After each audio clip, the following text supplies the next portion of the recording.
할렐루야. 오늘도 수요 기도에 참여한 여러분 환영하며 축복합니다. 오늘도 말씀의 은혜 받고 함께 기도의 제목을 찾아 기도할 때 기도의 능력이 임하고 기도의 응답을 받는 이 밤이 되기를 바랍니다. 오늘 우리에게 주시는 하나님 말씀은 사무엘상 16장 1절에서 13절까지 말씀입니다. 하나님의 말씀을 경청하시기 바랍니다. 여호와께서 사무엘에게 이르시되 내가 이미 사울을 버려 이스라엘 왕이 되지 못하게 하였거늘 내가 그를 위하여 언제까지 슬퍼하겠느냐. 너는 뿔에 기름을 채워 가지고 가라. 내가 너를 베들레헴 사람 이새에게로 보내리니 이는 내가 그의 아들 중에서 한 왕을 보았느니라 하시는지라. 사무엘이 이르되 내가 어찌 갈 수 있으리까. 사울이 들으면 나를 죽이리이다 하니 여호와께서 이르시되 너는 암송아지를 끌고 가서 말하기를 내가 여호와께 제사를 드리러 왔다 하고 이새를 제사에 청하라. 내가 내게 행할 일을 가르치리니 내가 내게 알게 하는 자에게 나를 위하여 기름을 부을지니라. 사무엘이 여호와의 말씀대로 행하여 베들레헴의 이름에 성읍 장로들이 떨며 그를 영접하여 이르되 평강을 위하여 오시나이까. 이르되 평강을 위함이니라. 내가 여호와께 제사하러 왔으니 스스로 성결하게 하고 와서 나와 함께 제사하자 하고 이새와 그의 아들을 성결하게 하고 제사에 청하니라. 그들이 오매 사무엘이 엘리압을 보고 마음에 이르기를 여호와의 기름 부으실 자가 과연 주님 앞에 있도다 하였더니 여호와께서 사무엘에게 이르시되 그의 용모와 키를 보지 말라. 내가 이미 그를 버렸노라. 내가 보는 것은 사람과 같지 아니하니 사람은 외모를 보거니와 나 여호와는 중심을 보느니라 하시더라. 이새가 아비나답을 불러 사무엘 앞을 지나가게 하매 사무엘이 이르되 이도 여호와께서 택하지 아니하셨느니라 하니 이새가 산마로 지나가게 하매 사무엘이 이르되 이도 여호와께서 택하지 아니하셨느니라 하니라. 이새가 그의 아들 7을 다 사무엘 앞으로 지나가게 하나 사무엘이 이새에게 이르되 여호와께서 이들을 택하지 아니하셨느니라 하고 또 사무엘이 이새에게 이르되 내 아들들이 다 여기 있느냐. 이새가 이르되 아직 막내가 남았는데 그는 양을 지키나이다. 사무엘이 이새에게 이르되 사람을 보내어 그를 데려오라. 그가 여기 오기까지는 우리가 식사 자리에 앉지 아니하겠노라. 이에 사람을 보내어 그를 데려오매 그의 빛이 붉고 눈이 빼어나고 얼굴이 아름답더라. 여호와께서 이르시되 이가 그니 일어나 기름을 부으라 하는지라. 사무엘이 기름 뿔병을 가져다가 그의 형제 중에서 그에게 부었더니 이날 이후로 다윗이 여호와의 영에 크게 감동되니라. 사무엘이 떠나서 라마로 가니라. 아멘. 오늘도 이 말씀을 통해 우리에게 주신 하나님의 음성을 듣게 되길 바랍니다. 사울 왕은요 아말렉과의 전투에서 하나님의 명령에 불순종하면서 결국 하나님께 버림을 받고 말았죠. 이 사건은 사무엘에게도 아주 큰 충격과 슬픔이었습니다. 그래서 오늘 16장 바로 앞에 15장 마지막 절 35절을 보시면 사무엘이 죽는 날까지 사울을 다시 가서 보지 아니하였으니 이는 그가 사울을 위하여 슬퍼함이었고 여호와께서는 사울을 이스라엘 왕으로 삼으신 것을 후회하셨더라 그랬습니다. 하나님께서도 후회하실 만큼 아픈 일이었고 사무엘에게도 얼마나 큰 슬픔이었는지 모릅니다. 생각을 해보십시오. 이스라엘의 첫 번째 왕이었습니다. 얼마나 기대가 컸겠습니까? 처음 그가 겸손한 모습으로 왕 위에 오를 때만 해도 얼마나 그가 든든했겠습니까? 이렇게 겸손한 사람, 이렇게 하나님을 의지하는 사람이 왕이 되었으니 참 좋다 그랬을 것입니다. 그러나 일단 처음 믿고 나라를 맡겼는데 왕이 되자마자 제멋대로 제사를 드리지를 않나, 하나님의 명령에 불순종하지를 않나, 그러면서 결국 하나님께로부터 버림받았으니 얼마나 큰 배신감이 들었겠습니까? 게다가 지금 사무엘은요 노인입니다. 살 날이 얼마 남지 않았습니다. 그런데 자신이 세우는 왕이 하나님께 버림받았는데 이제 또 누구를 믿고 왕으로 세워야 하나, 함부로 사람을 믿는 것도 겁나고 기름을 붓는 것도 겁이 나고 그래서 다시 사람을 세우는 게 겁이 날 정도였습니다. 사무엘뿐만 아니라 아마 누구라도 사람이 한번 크게 실패하고 상처받으면요 다시 그 일을 행하기 아마 엄두가 안 날 것입니다. 사무엘이 지금 그런 상태인 거죠. 또다시 실패하면 어떻게 하지? 또다시 사람을 세웠을 때 그도 하나님을 배반하면 어떻게 하지? 그러한 패배의식이 그를 온전히 사로잡고 있으니까 함부로 사람을 세우기가 어려웠던 것이죠. 그런데 오늘 16장 1절에 보면 이렇게 낙심한 사무엘에게 하나님 친히 찾아오셔서 말씀하십니다.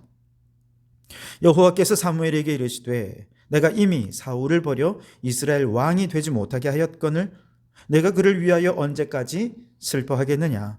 너는 뿔에 기름을 채워 가지고 가라. 내가 너를 베들레헴 사람 이새에게로 보내리니 이는 내가 그의 아들 중에서 한 왕을 보았느니라 하시는지라. 아멘.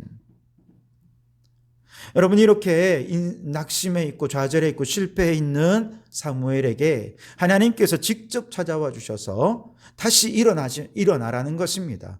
그리고 사명을 맡겨주시는 것이죠. 여러분, 우리도 인생을 살다 보면 사람에게 배신당하고 그로 인해 패배감과 좌절감에 빠져서 다시 일어나기 힘들 때가 있습니다. 그러나 여러분, 내 힘으로 일어나기 힘들 때 누가 일으켜 주십니까? 하나님이 우리를 일으켜 세워주시는 줄 믿습니다. 아무리 기도해도 병이 낫지 않고 병이 점점 악화만 되어가서 정말 패배의식과 좌절의식에 빠져 있지 않습니까? 하나님께서 반드시 일으켜 주실 줄 믿습니다. 남들은 다 성공하고 출세하는 것 같은데 나만 뒤처지는 것 같고 나만 실패자가 된 것 같은 마음에 여러분 마음에 낙심되어 있지는 않습니까? 우리 청년들, 다른 친구들은 이미 졸업해서 취업도 하고 월급도 받고 어떤 친구들은 이미 차도 사고 때로는 해외 연수 간 거 자랑하면서 SNS에 올리기도 하는데 그렇게 다들 앞서가는 것만 같은데 나만 여전히 취업 준비생으로 몇 년을 고생하고 있다 생각해 보세요. 패배의식, 낙심하고 실패의식에 사로잡혀서 얼마나 힘들고 어렵겠습니까? 여러분, 그 모든 넘어진 순간에 주님이 손 내밀어 주시고 일으켜 세워주신다는 것을 여러분 꼭 기억하실 수 있길 바랍니다. 우리가 늘 찬양하는 거 있죠. 나의 등 뒤에서 나를 도우시는 주, 나의 인생 길에서 지치고 곤하여 매일처럼 주저앉고 싶을 때 나를 밀어주시네. 일어나 걸어라 내가 새 힘을 주리니. 일어나 너 걸어라 내 너를 도우리. 아멘. 여러분, 우리의 인생이 무너져 내리고 힘들고 패배의식에 사로잡아 주저앉아 있을 때 여러분 주님께 기도하시기 바랍니다. 주여, 내게도 손 내밀어 주시옵소서. 나의 등도 밀어 주시옵소서. 다시금 그 주님의 손 붙잡고 주님의 힘 의지해서 다시 일어나 곧곧 뛰며 달려갈 수 있도록 새 힘을 주시옵소서. 기도하는 이 밤이 되실 수 있기를 바랍니다. 하나님께서 사무엘을 찾아오셔서 언제까지 슬퍼하겠느냐, 일어나 왕을 세워라 명령하시죠. 사무엘이 그제서야 정신이 번쩍 듭니다. 그리고 이제 걱정하며 말합니다. 2절에 보면 사무엘이 이르되 내가 어찌 갈 수 있으리까? 사울이 들으면 나를 죽이리이다 하니. 생각해 보니까 사울 왕이 자신이 이새의 집에 가서 기름 부으려 한다는 걸 알면 자신을 죽이려 할 것 아니겠습니까? 그러자 하나님께서는 말씀하십니다. 2절 하반절에 여호와께서 이르시되 너는 암송아지를 끌고 가서 말하기를 내가 여호와께 제사를 드리러 왔다 하고 이새를 제사에 청하라. 내가 내게 행할 일을 가르치리니 내가 내게 알게 하는 자에게 나를 위하여 기름을 부을지니라 그랬습니다. 제사를 드리는 것을 핑계로 해서 하나님이 택한 자에게 기름을 부어 왕을 세워라 라고 말씀하신 것이죠. 사무엘은 주님의 명령에 순종했습니다. 이새가 살고 있는 베들레헴으로 갔죠. 그랬더니 베들레헴 성읍의 장로들이 다 나와서 사무엘을 맞이합니다. 4절에 보면 사무엘이 여호와의 말씀대로 행하여 베들레헴에 이르매 성읍 장로들이 떨며 그를 영접하여 이르되 평강을 위하여 오시나이까 라고 말합니다. 사무엘은요, 이스라엘 전역에서 얼마나 존경받는 존재인지 모릅니다. 온 성읍의 장로들이 나와 그를 맞이합니다. 그리고 두렵고 떨리는 마음으로 평강을 위함입니까? 라고 묻습니다. 즉 베들레헴 사람들은요, 사무엘은 하나님과 직접 통하는 사람이기 때문에 하나님께서 그에게 심판의 메시지를 주셔서 보낸 건지 축복의 메시지를 보내셔 보낸 건지 그것이 걱정이 되었던 것이죠. 그래서 사무엘이 말하죠. 5절에 이르되 평강을 위함이니라. 그러자 드디어 이 베들레헴 사는 마음이 탁 마음을 놓게 됩니다. 내가 여호와께 제사하러 왔으니 스스로 성결하게 하고 와서 나와 함께 제사하자 하고 이새와 그의 아들들을 성결하게 하고 제사에 청했다 그랬습니다. 명분은 베들레헴의 평강을 빌기 위한 제사를 드리는 것이지만 실제 목적은 이새와 그 아들들 중에서 기름을 부어 왕을 세우는 것이었죠. 이때 사무엘은 이새의 아들들을 보면서 외모를 보고 왕으로 그들을 결정하려 하지요. 먼저 이새의 맏아들 엘리압이 그의 앞에 왔을 때에 그가 보고 그가 비로소 왕이 될 자구나 라고 생각을 하며 하마터면 기름을 부을 뻔했습니다. 6절에 그들이 오매 사무엘이 엘리압을 보고 마음에 이르기를 여호와의 기름 부으실 자가 과연 주님 앞에 있도다 하였더니 라고 얘기를 합니다. 그러나 하나님께서는 그가 지금 바라보는 기준은 외적인 것이니 외적인 것 보지 말고 더 깊은 마음의 중심을 보아라 라고 말씀하십니다. 7절에 여호와께서 사무엘에게 이르시되 그의 용모와 키를 보지 말라. 내가 이미 그를 버렸노라. 내가 보는 것은 사람과 같지 아니하니 사람은 외모를 보거니와 나 여호와는 중심을 보느니라 하시더라. 아멘. 하나님께서 지금 현장에서 새롭게 왕이 될 자의 기준을 알려주시는데 그 기준은 외모가 아니라 마음 중심이라는 것입니다. 외모만 보면 엘리야뿐만 아니라 이새의 둘째 아들 아비나답, 셋째 아들 삼마도 이미 장성해서 이스라엘의 군대에 소속된 엘리트 군인들이었기 때문에 외적인 조건으로만 보면 누가 봐도 이들이 왕이 될 사람들이라 생각했을 것입니다. 그러나 중심을 보시는 하나님은 7명의 아들을 다 지나가게 하시고 들판에 양을 치는 다윗을 기다리게 하셨습니다. 11절에 보시면 또 사무엘이 이새에게 이르되 내 아들들이 다 여기 있느냐? 이새가 이르되 아직 막내가 남았는데 그는 양을 지키나이다. 사무엘이 이새에게 이르되 사람을 보내어 그를 데려오라. 그가 여기 오기까지는 우리가 식사 자리에 앉지 아니하겠노라. 아멘. 자, 집에 있는 건장한 청년들을 뒤로 하고 들판에서 양을 지키는 막내가 식사 자리에 앉기 전까지는 잔치 음식을 먹지 않겠다. 그렇게 이야기하는 거예요. 여러분 이 장면을 곰곰이 생각해 보십시오. 사무엘의 눈에는 다윗이 오기 전까지, 막내가 오기 전까지는 다윗의 가족이 다 찼다고 생각하지 않는다는 것입니다. 저는 이 장면에서 우리 교회의 예배를 생각해 보았습니다. 어른들은 다 왔어요. 그런데 아이들이 예배에 참석하지 않았어요. 하나님은 이 거룩한 영적 잔치 자리에 앉으셔서 마지막 어린 한 영혼이라도 다 주님의 식탁에 앉아야 잔치를 시작할 것이라고 하시면서 아직 도착하지 않은 어린 영혼들을 기다리고 계신 거예요. 하나님이 보실 때는요, 어른들만 있다고 해서 가족이 다 모인 게 아닙니다. 어린 아이들까지도 다 모여야 가족들이 다 모인 것이고 가족들이 빠짐없이 모여야 잔치가 시작될 수 있다는 것이죠. 그래서 사무엘이 다윗을 기다렸듯이 하나님께서는 우리 교회도 어린 영혼들을 기다리고 계신다는 거예요. 우리 교회는 창립 기념주일이 어린이 주일과 같은 날이죠. 5월 첫째 주일입니다. 여기는 굉장히 큰 의미가 있다고 생각해요. 코로나 전까지는요, 어원화 사역을 통해서 어린이들의 눈높이에 맞게 매주 신앙 양육을 하기 위해 얼마나 노력을 했는지 모릅니다. 교사들도요, 아침 일찍부터 아이들 데리고 와서 아이들과 놀아주고 성경을 암송하면서 얼마나 즐겁게 정말 수고해 주셨는지 모릅니다. 그런데 안타깝게도 코로나가 오면서 부모님이 안 믿는 가정의 친구들이 더 이상 교회를 나오지 못하게 되었습니다. 너무 안타깝죠. 그리고 지난 주일 어린이 주일 및 7주년 기념 예배를 드렸는데요, 어린이가 아무도 없는 어린이 주일 예배를 드린 거예요. 얼마나 마음이 아팠는지 모릅니다.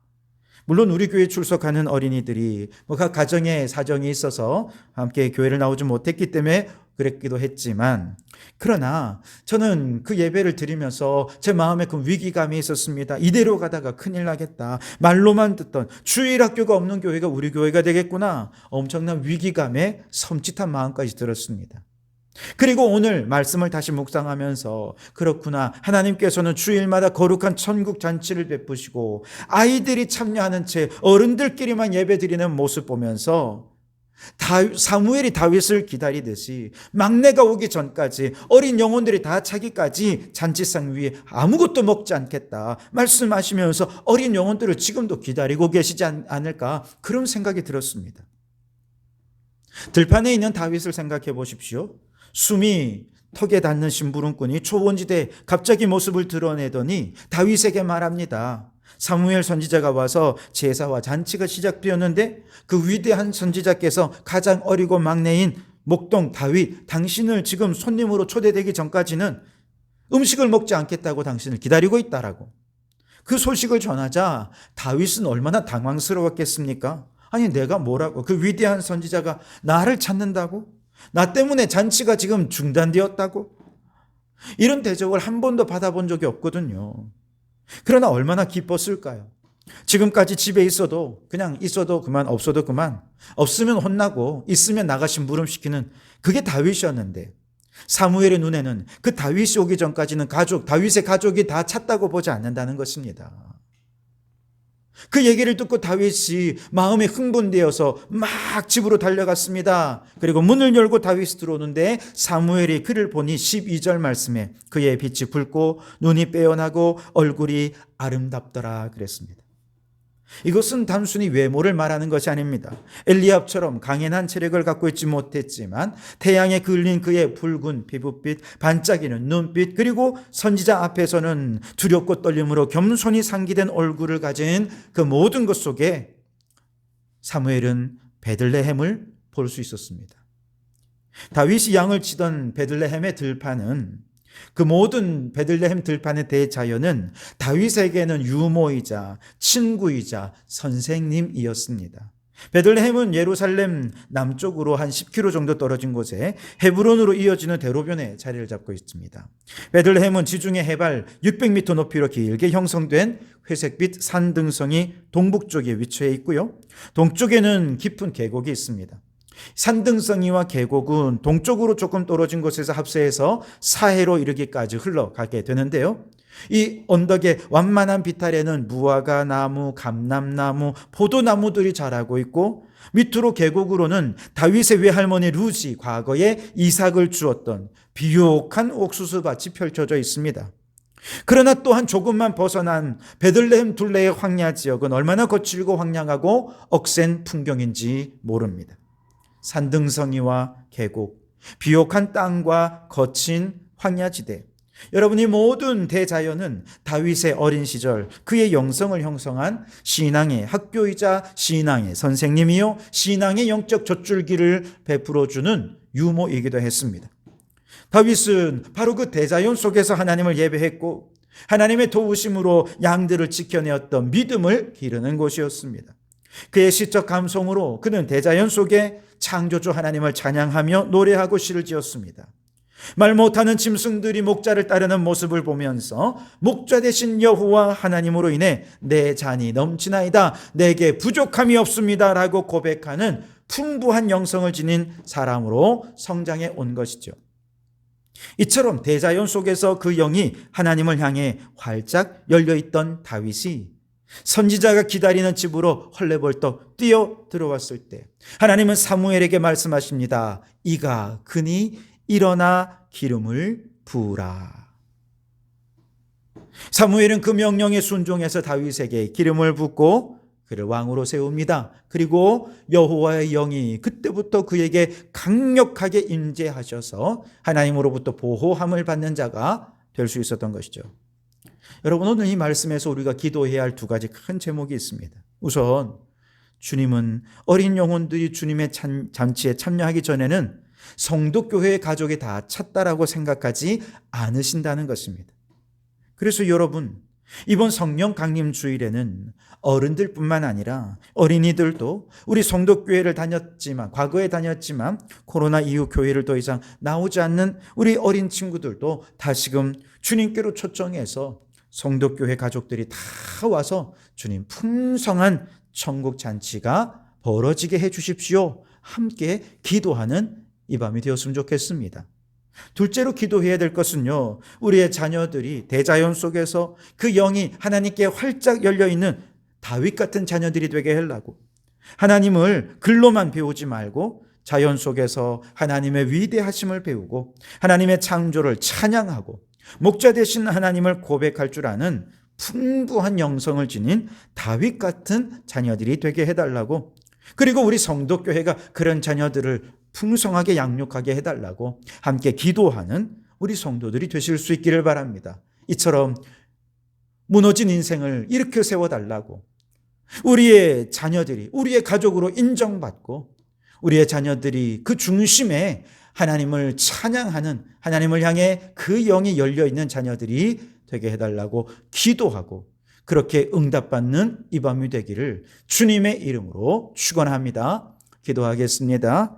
오 하나님, 사무엘처럼 인생이 무너져 내리고 힘들 때 주님 손 내밀어 주시옵소서. 그 손 붙잡고 다시 일어나게 해 주시옵소서. 오 주님, 우리 자녀들을 위하여 기도합니다. 우리 성도교회는 어린 영혼들의 수가 차기까지 우리 교회 인원이 다, 가족이 다 찼다고 생각하지 않으신다 하셨습니다. 이번 성령 강림 주일에는 어른들 모두가, 그리고 그동안 잃어버린 모든 어린 친구들까지 다 함께 모여 풍성한 천국 잔치를 누리게 해 주시옵소서. 우리의 자녀들의 마음 속에, 대자연 속에서 하나님을 향해 그 영혼이 활짝 열려진 마음의 중심이 하나님을 향한 자녀들이 되게 해 주셔서 참으로 우리의 자녀들이 하나님께 인정받고 다윗처럼 쓰임받는 자녀들이 되게 해 주시옵소서. 예수님 이름으로 기도하옵나이다. 아멘.